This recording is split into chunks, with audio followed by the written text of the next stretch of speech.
invitación que se me para poder participar en este panel. Interesante la presentación de la doctora Gloria. Yo elegí hacer una mirada de dos formas de evaluación: la evaluación a gran escala y la evaluación en el aula. Para mi participación en este panel del Foro Educación Matemática y Análisis Didáctico, decidí considerar aspectos de estas dos formas de evaluación. Y tomé como punto de referencia el trabajo presentado en 2016 por un grupo de investigadores de Canadá, Estados Unidos, Corea, Chile, Francia, Alemania y Noruega, quienes elaboraron una reseña temática de las actividades que se llevaron a cabo durante el tercer Congreso Internacional sobre Educación Matemática, que se llevó a cabo en Hamburgo en un año antes o algo así. Ahí ellos retomaron, digamos, el trabajo que se había hecho, las discusiones que se habían hecho en dos grupos de estudio temático: el de evaluación a gran escala y pruebas en educación matemática, y la evaluación en el aula para el aprendizaje de las matemáticas. Mi interés por centrar la atención en estas dos formas de evaluación fue que estas dos, digamos, actividades de evaluación, como ya lo mostró la participante anterior, tienen una íntima relación con el trabajo docente, con su conocimiento profesional y con las actividades de enseñanza que lleva en el aula. La evaluación a gran escala en matemáticas tiene impacto en los currícula de los distintos países, en las políticas educativas, en la instrucción y, en consecuencia, en la misma evaluación que se lleva a cabo en el aula. Los propósitos y usos de este tipo de evaluación es asignar calificaciones, hacer una rendición de cuentas a nivel nacional, monitorear el sistema educativo, asignar recursos a distintos distritos o instituciones, monitorear estudiantes o para ubicarlos también, una decisión sobre las intervenciones que se pueden hacer, digamos, en el aula o en los distritos, y otra es mejorar la enseñanza y el aprendizaje, proporcionando retroalimentación para el estudiante y sus padres o tutores. Las afirmaciones que se hagan de los resultados de esta evaluación, obviamente que deben depender de las metas y el diseño de la actividad, de cómo está estructurada esta actividad. Bueno, la evaluación a gran escala, pues, informa al sistema, monitorea al sistema, evalúa programas y ubica estudiantes.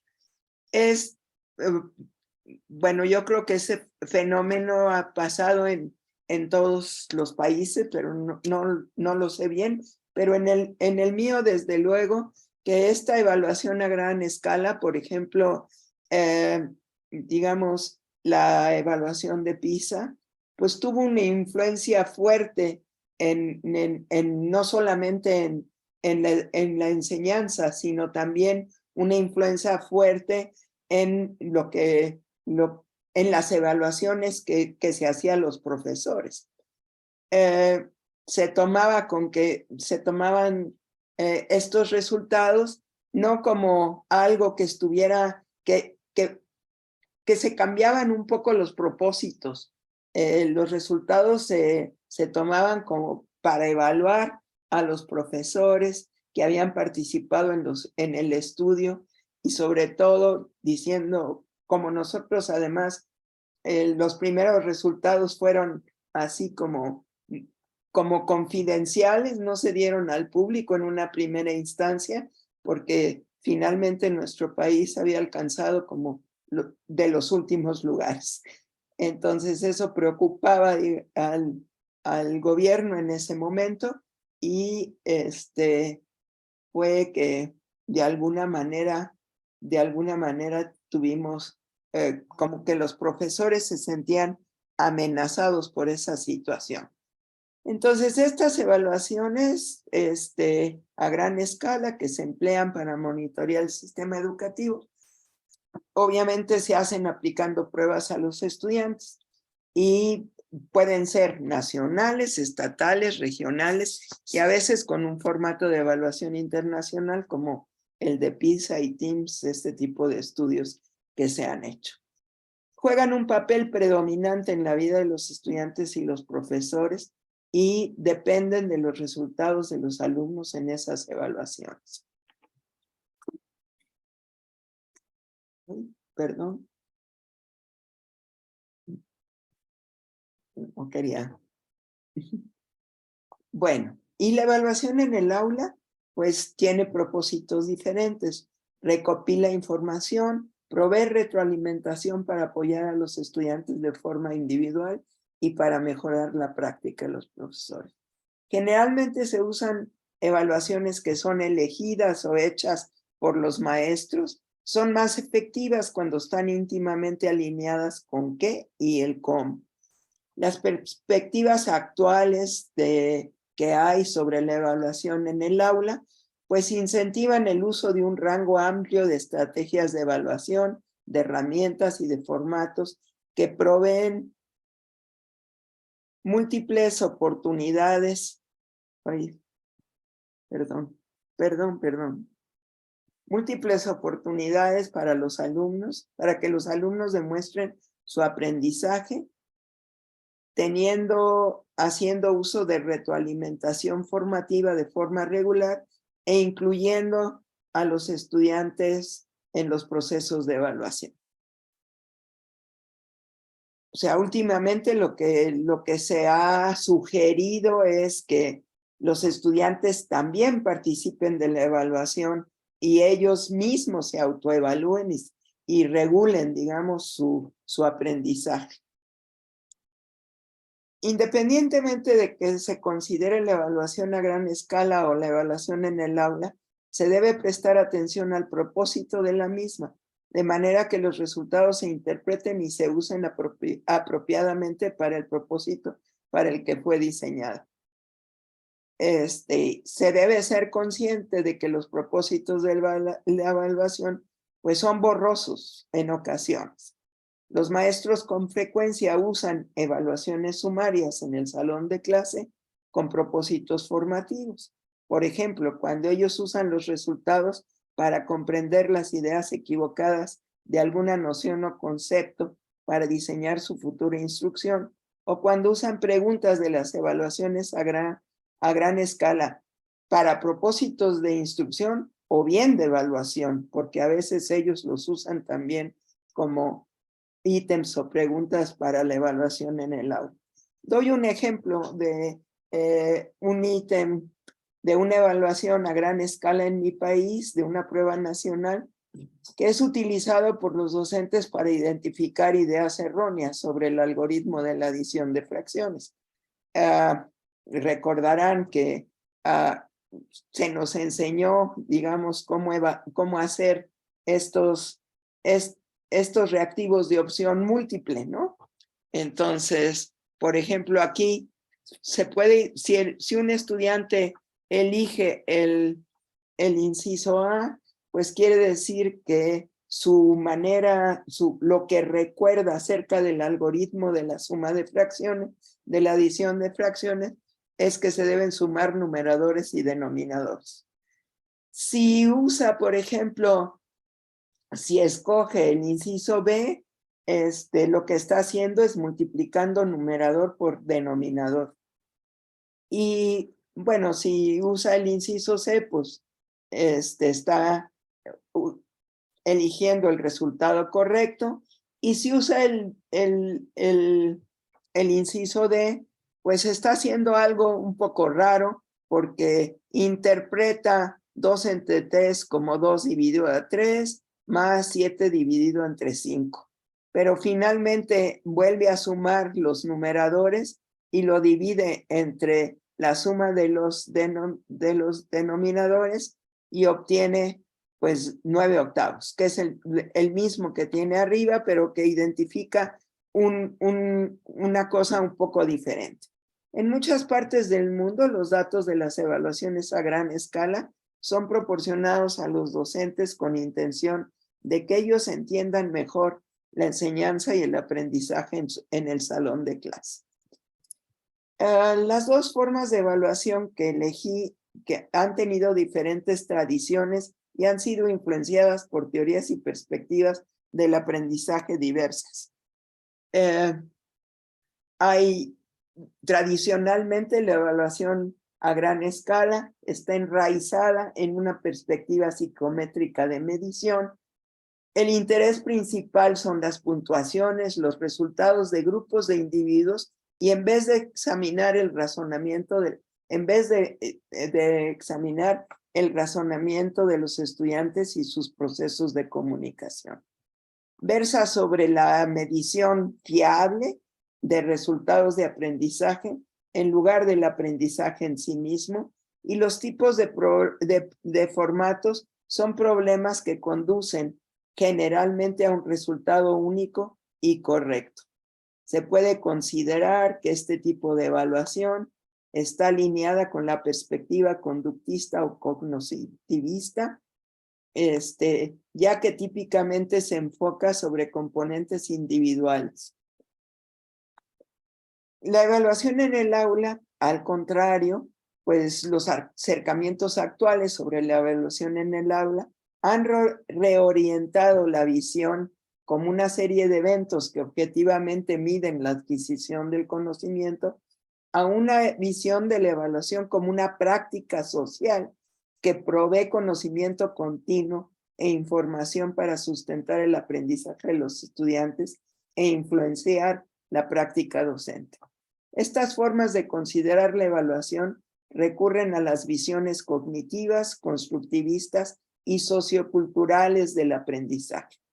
Hay un interés de parte de los investigadores y educadores por considerar teorías socioculturales como una forma de teorizar la actividad relacionada con la evaluación en el aula, así como comprender el papel que juegan los contextos en los resultados de las evaluaciones internacionales.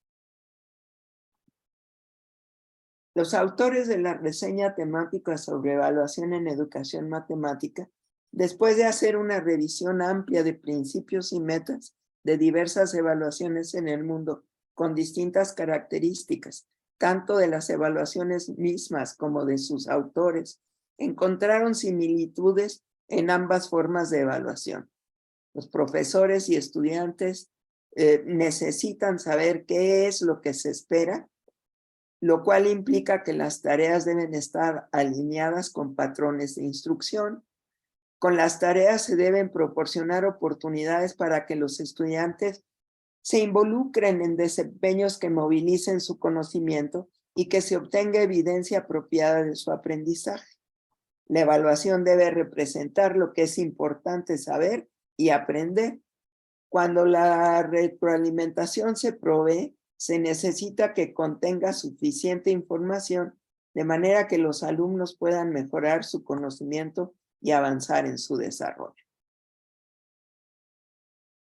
Bueno, aquí quiero introducir una temática que es importante, que ha sido importante, que caracteriza y que tiene que ver tanto con la evaluación a gran escala como con la evaluación en el aula. Y es el uso de la calculadora. Y en general se puede hablar del uso de la tecnología que se ha generalizado, digamos, dentro de la enseñanza.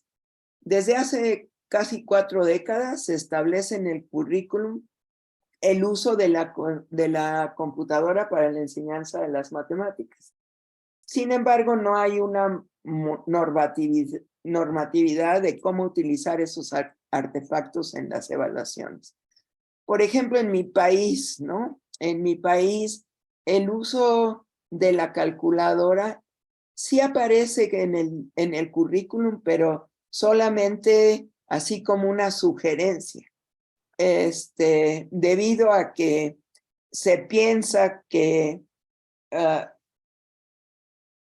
eso establece como diferencias entre las clases sociales, los que pueden adquirir una buena calculadora o una calculadora de cierto tipo y los que no pueden utilizarla, y los que no pueden adquirirla, perdón. Entonces, por eso no se ha hecho una normatividad para el uso de la calculadora. Y muchos profesores no permiten en su clase y tampoco en la evaluación en el aula. Y hay profesores que la utilizan en clase, pero no quieren que las utilicen en las evaluaciones. Y en ocasiones se permiten en las evaluaciones a gran escala, pero con restricciones con respecto al tipo de la calculadora que se usa. Entonces, uno de los retos que enfrentan los diseñadores de evaluaciones a gran escala es el tipo de preguntas que deberían incluirse para evaluar el desempeño de estudiantes al consentir que usen la calculadora. Y este investigador Brown, después de hacer una revisión de la literatura, centró la atención en cómo clasificar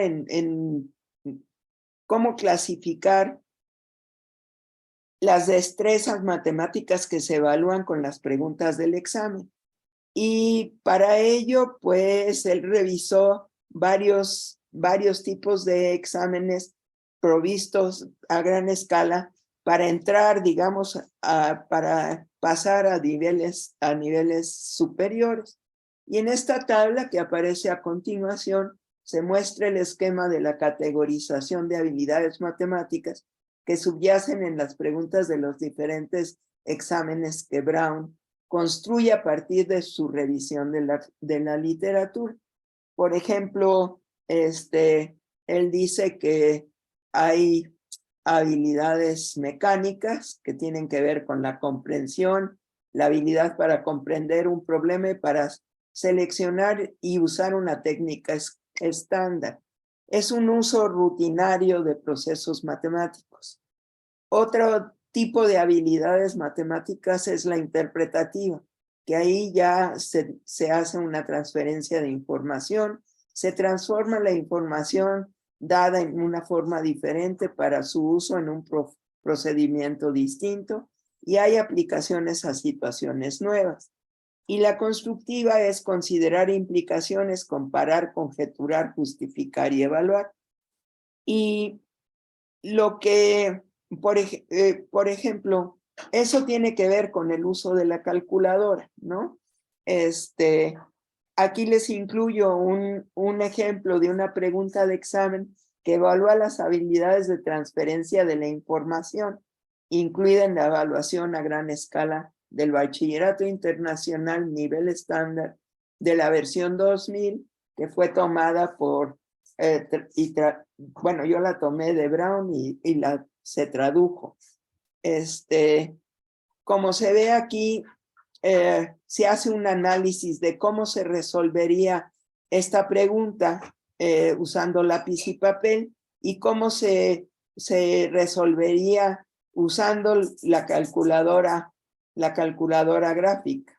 Las habilidades aquí matemáticas que se evalúan son transferencia de información. Esta pregunta es interpretativa, requiere que los estudiantes transformen la información proporcionada en forma gráfica a una forma algebraica. Entonces, Brown lo que ha hecho es caracterizar con su marco todas las preguntas de las evaluaciones que ha hecho. Entonces, obviamente, si se le va a permitir a los estudiantes usar la calculadora en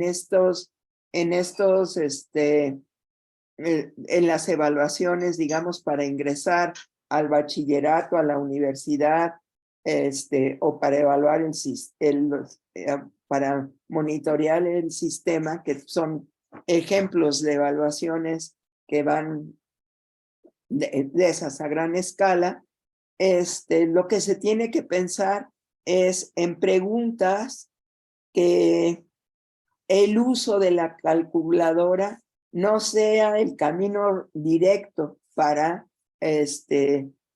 o sea, por ejemplo, si yo se da, digamos, algo que tenga que hacerse para calcular, o sea, y buscar el resultado de un cálculo, pues obviamente que la calculadora no va a mostrar el aprendizaje de los estudiantes en cierto sentido. Bueno, entonces hay una polémica muy grande respecto al uso de la calculadora y al uso de distintos softwares que se pueden usar para la enseñanza.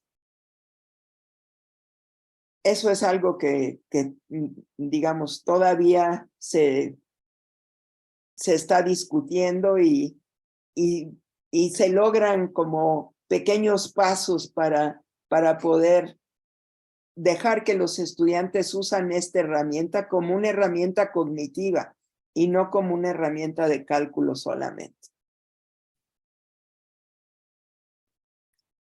Bueno, hay principios de diseño que no son adecuados para elaborar tareas para la evaluación en el aula.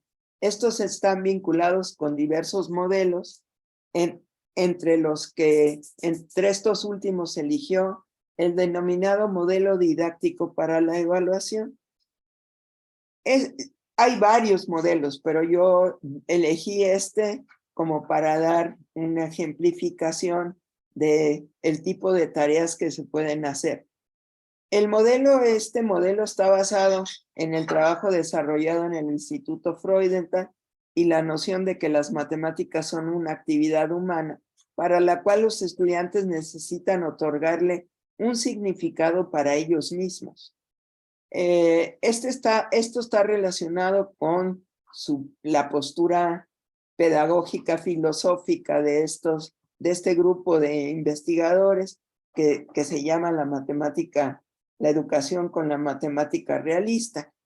Y diseñar tareas de evaluación de acuerdo con esos principios puede ser potencialmente benéficos para los profesores, debido a que ellos proporcionan oportunidades, las mismas tareas proporcionan oportunidades para que los estudiantes demuestren y compartan su razonamiento, lo que puede servir como base para una discusión rica en el aula.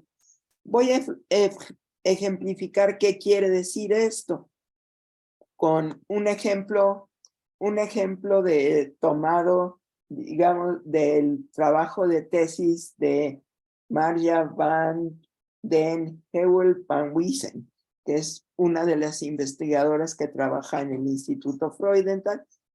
Y doy el ejemplo con algunas soluciones de los niños de tercer grado que muestran el por qué se afirma que se puede promover una discusión interesante. La tarea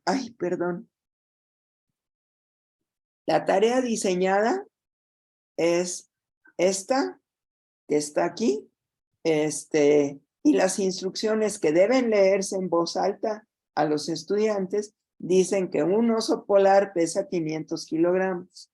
¿Cuántos niños juntos pesan tanto como el oso polar? Escribe tu respuesta en el cuadro vacío. Si deseas, puedes usar el espacio para las notas. Como ustedes pueden ver, aquí he incluido estas soluciones de los estudiantes. O sea, puede haber muchísimas soluciones.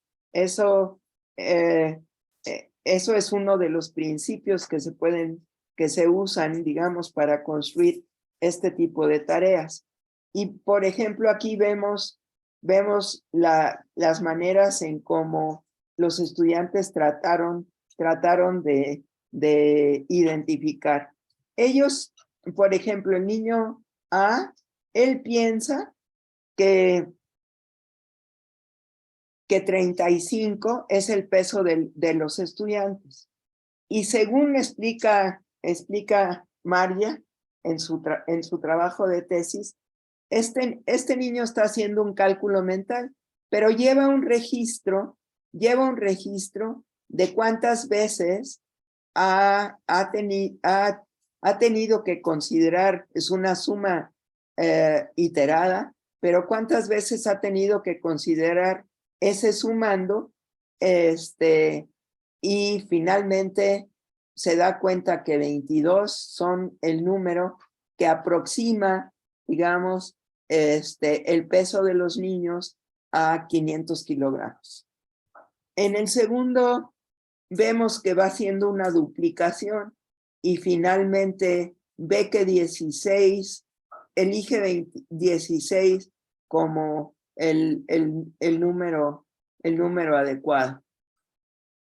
En por ejemplo, en el inciso F, él dice que 4 niños pesan 100 kilos, 8 niños, también hace duplicación, 8 niños 200 y 16 niños 400. Y obviamente pues ha tomado 25 como el peso que tienen los niños. Entonces, como es natural, se pueden dar cuenta que una actividad de estas en el aula, una evaluación que es ya parte, digamos, de la enseñanza misma que se lleva a cabo en escuelas que aplican esta educación realista, de educación matemática realista, se puede establecer, digamos, una discusión interesante y rica respecto a por qué se les ocurre, de alguna manera, fijar este peso, el peso que eligieron como una estimación del peso de los niños, y qué tipo de estrategia han tenido. Ella también menciona que los niños a estas alturas no se les había introducido el algoritmo. Sin embargo, ellos, el algoritmo de la multiplicación. Sin embargo, ellos pues resuelven el problema, digamos, usando distintas estrategias. Bueno, entonces, Marja, Van den Heusen, Van Huysen y Becker sugieren que las tareas de evaluación pueden incluir problemas diseñados con los siguientes principios en mente. Las tareas tienen soluciones múltiples, de forma que los estudiantes pueden tener opciones y usar su razonamiento natural y las habilidades de razonamiento. Las soluciones múltiples pueden involucrar tanto tareas con rutas múltiples a una solución única, así como a soluciones múltiples. Las tareas pueden ser dependientes, es decir, que son, por ejemplo, en una evaluación a gran escala, se cuida mucho de que las tareas sean independientes, pero aquí una riqueza es que las tareas que se diseñen sean dependientes y pueden estar emparejadas y contener muchas partes en las cuales una solución anterior puede usarse en las siguientes partes.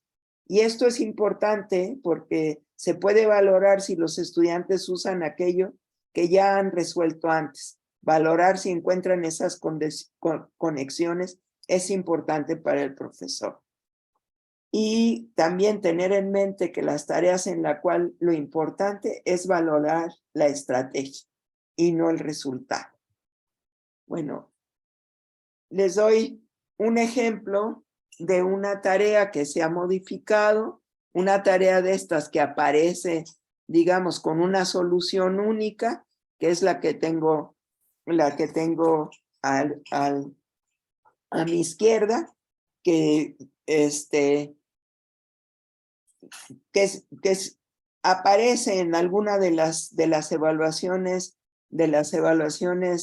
a gran escala que se han utilizado para medir el aprendizaje, monitorear el aprendizaje de los sistemas, y para cumplir, digamos, con el modelo didáctico de la evaluación, esta se ha modificado de esta manera, de la manera que lo tengo a la derecha. Entonces esto muestra un uso que pueden hacer los profesores de las evaluación, de los ítems de la pregunta que aparecen en las evaluaciones, con esta tradición psicométrica, que se pueden utilizar y se pueden modificar para hacerlas una evaluación rica en el aula. Bueno, pues muchas gracias. Esas son las